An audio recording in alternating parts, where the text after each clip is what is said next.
Thank you very much for the update. And I know the the subject of the Pleasure House Point Wetlands Mitigation Bank project was referenced in the presentation, and I wanted to at least acknowledge certainly that this project has been one that has generated a lot of dialogue, not just in District 9, but around the city. We've been briefed about the project, in late last year, as has the Bayfront Advisory Commission. And I mean, there's tons I can say about this project. And in a lot of ways, that's the difficult part. There's tons that can be said and should be said about this project that, and it takes a while with people. I've had constituents call me, email me, and I've responded to emails. I've sat down one-on-one and in small groups, and the conversation takes about 45 minutes if you're going to have it right, because what we're doing with that project is, number one, allowing for critical flood protection program projects to move forward.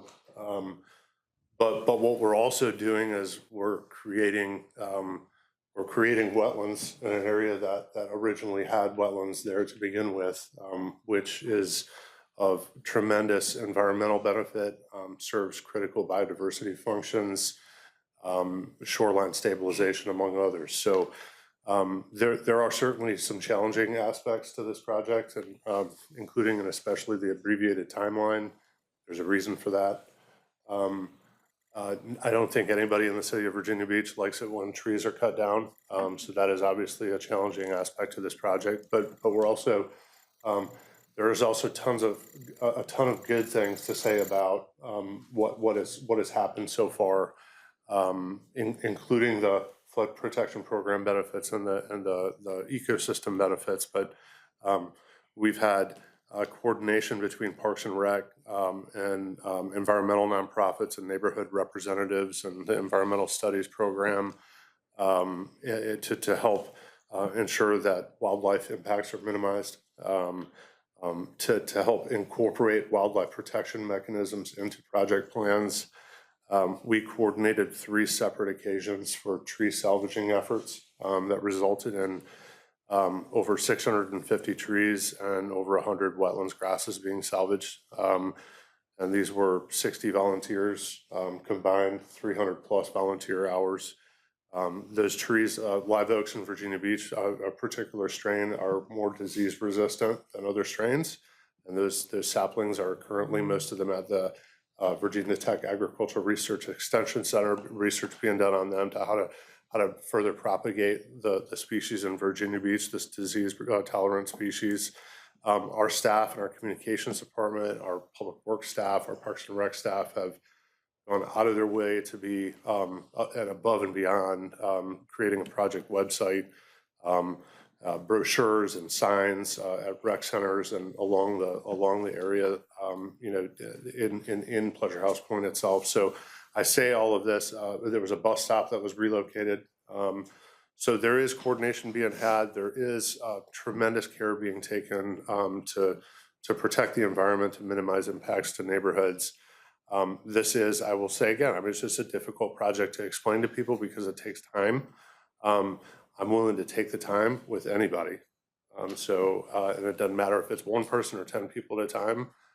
Call me, email me, and I will do the very, very best I can. I've copied you.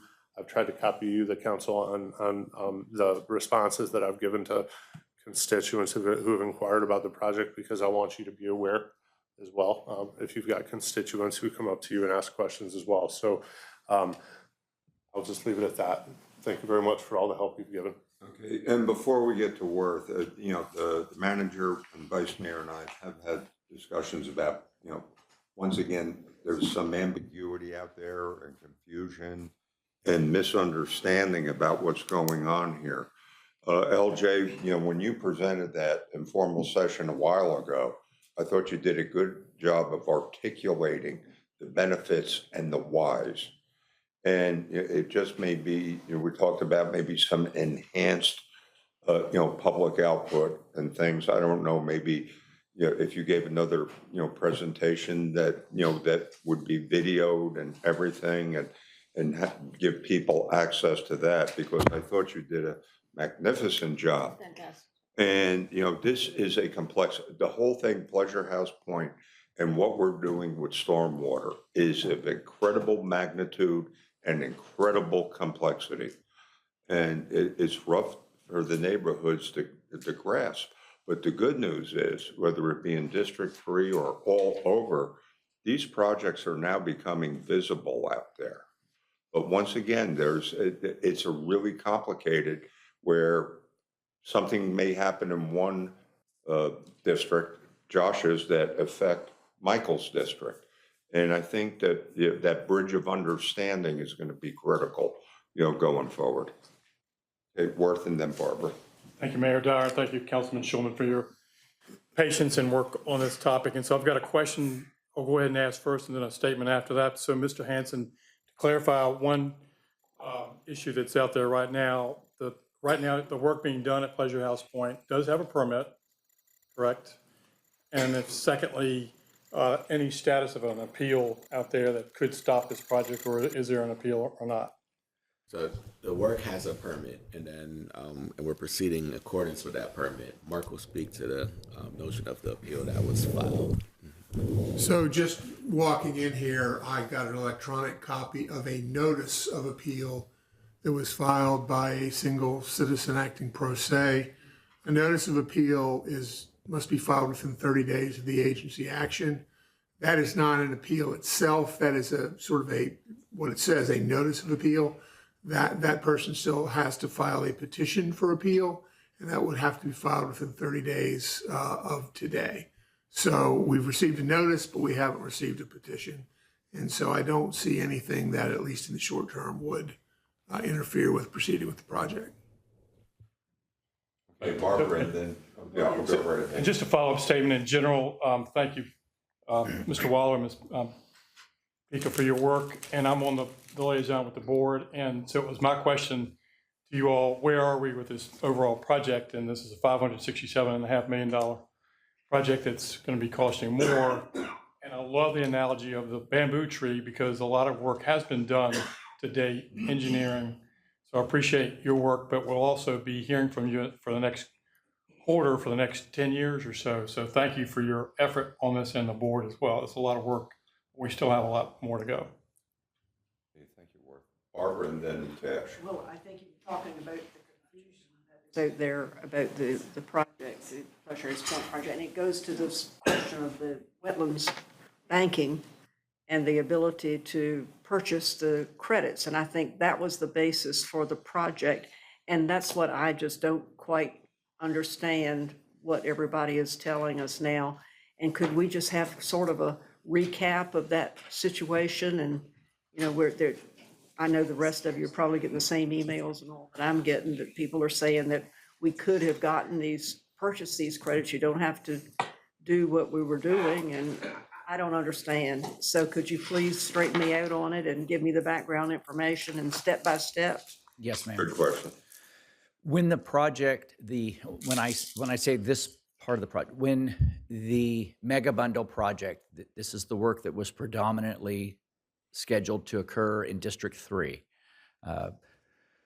When that scope of work was envisioned, we knew that there would be impacts to our wetlands in District 3. Those wetlands drain through the Lynnhaven River Basin and are in the hydraulic unit code for the Lynnhaven River Basin. I don't have any slides to illustrate that with me, but the water generally flows out through the Lynnhaven and out into the bay. Our expectation at that time, when the projects were envisioned, was that we would buy credits from an approved wetland bank. Now, the credits that we buy have to be tidal wetland credits. So they can't just be any kind of wetlands. So there's upland wetlands, and there's tidal wetlands, and there's actually even submerged wetlands, but I don't want to get into too far afield. We had engaged a number of entities that said that they were interested in developing tidal wetland banks in the Lynnhaven River Basin. Those banks never materialized. They kept saying they were going to come. They kept saying they were going to come. They kept saying they were going to come.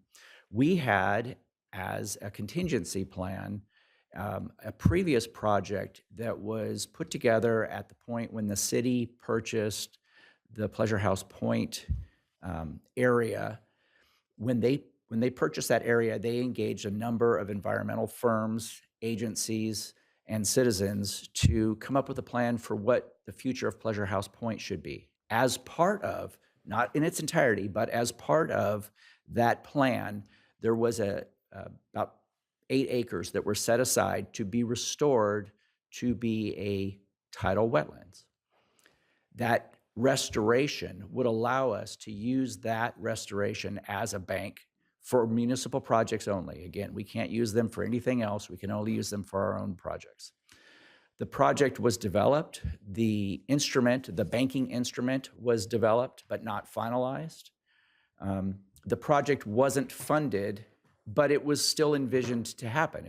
We just hadn't got there yet. That was our contingency plan if we were unable to buy the credits. There were no credits in the Lynnhaven River Basin. We were aware of a bank that was in the Elizabeth River Basin, but it was not initially permitted to be used for the Lynnhaven River Basin. Late last year, and I believe it was in December, I don't have a date, there was some permission sought to be able to sell credits outside of the Elizabeth River Basin. That does not mean that we could necessarily buy those credits and use them for our project. It just means that that bank had the ability to sell them to projects that were located in our basin.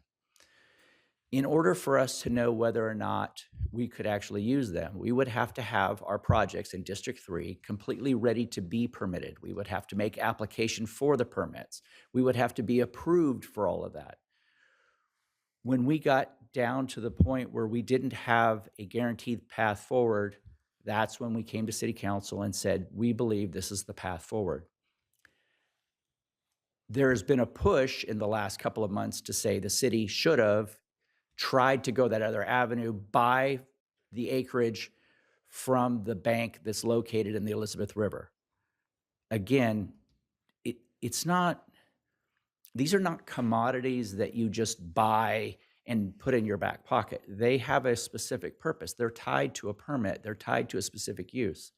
We weren't ready to make application. When we're ready to make application, if they're not available at that time, that's not good for us.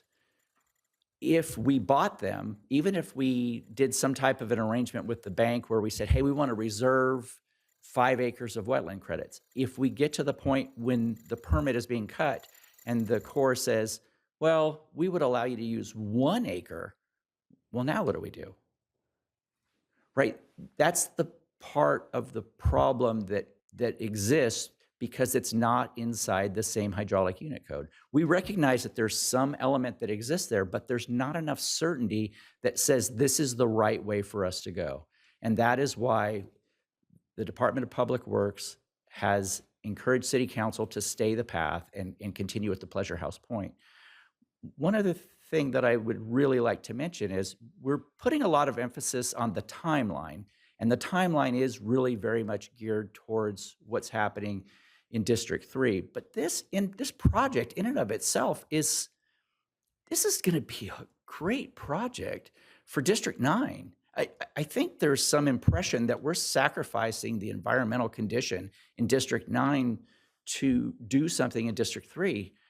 District 9 is going to be the ultimate winner in many regards because they're going to have a restored tidal wetlands that is going to provide a park amenity, an avenue for people to come out and see all this new wildlife that they haven't had a chance to see. We're restoring an environmental condition. We're getting rid of all of the dredge materials that were disposed of here. I understand that there's frustration about change and what's happening. I hope that if I can just take that 30 seconds of aside and just say, we really believe this is a win-win project. This is something that not only improves the condition the flooding conditions in District 3 and subsequent projects that will follow afterwards, because we'll have more credits than what we need for District 3. But it also is a real improvement for District 9. And I'm really sorry for those folks that don't see that, but this is a very good project. Okay, Cash. I'm grateful for the presentation, and Mr. Waller, I appreciate your presentation. I do, however, want to say that I'm in District 7, and I'm receiving calls on this matter, and I want the public to know that we care. And I said to the young lady who called my phone that I'm listening. And it's not in my district, but I represent the people of Virginia Beach. And so, yes, this project is a good project in the forecast, but yet we have our constituents who are not having a full picture of how this is going to be beneficial for their district as well as for the future. And for that, I would say, don't we have another council meeting or community meeting set in place for the community so that they can be engaged one more time? And I think, Mayor, you hinted to the fact that we need to at least re-engage with the public. We care about them too. We may have a understanding from a different processy point of view where our constituents may not. And I just want to bridge the gap. If it is successful, which on paper it looks that way to us, but not to some of our constituents. So I would like to move so that we can have a meeting that we can reunite the hearts of our residents back with this project. Is that something that we have on the agenda? Mr. Mayor, I think it's up to council, but between myself, LJ, Councilmember Schulman, and Mr. Bellucci, and Councilmember Schulman continually, we've had a good amount of meetings on this with the community and the public, some even in unorthodox typical meeting fashions as well. You know, I'll defer to council, but I don't necessarily know if we need to have further engagement on it. We do have a robust website. We do send out tremendous amount of communications on this. We have put out a tremendous amount of social media. There's been a lot of grassroots efforts working with nonprofit groups and also with the schools and other community stakeholders, but there's still also a disinformation campaign.